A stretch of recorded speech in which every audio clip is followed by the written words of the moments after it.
Salam, xoş gördük. Yenə mən jurnalist Zahid Muxtar. Çox maraqlı bir məsələ var. Deməli, söhbət nədən gedir? Təzə bir ödəniş növümüz var. Nədən söhbət gedir? Tutaq ki, cərimələndir. 5 manat, 10 manat, 100 manat məbləği önəmli deyil. Yəni məbləğindən asılı olmayaraq o cəriməni aparırsınız ödəməyə. 40 qəpik də komissiya haqqı ödəyəsiniz. Necə ki, tutaq ki, məsəl üçün 100 manat cərimə olunmuş. Aparıb 100 manat 40 qəpik ödəyəsiniz. Aparatlar da qəpik qəbul eləmədiyinə görə bunun ödəniş variantı necə olacaq? Yəqin ki, 1 manat artıq ödəyəsiniz. Böyük ehtimalla hesabınızda qalacaq. Düzdür, onun hələ mexanizmi tam açıqlanmayıb. Amma nəticə etibarilə cərimələrin ödənişinə 40 qəpik komissiya tutulub.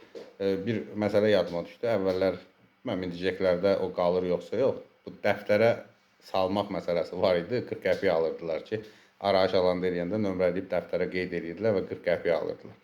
Onu indi bu cərimələrə də tətbiq edirlər ki, yəni komissiyanın da ödəyində bizim komissiya niyə sizin cərimənizdən ödəməliyik? Çalışın cərimə eləməyin. Kanala da abunə olun.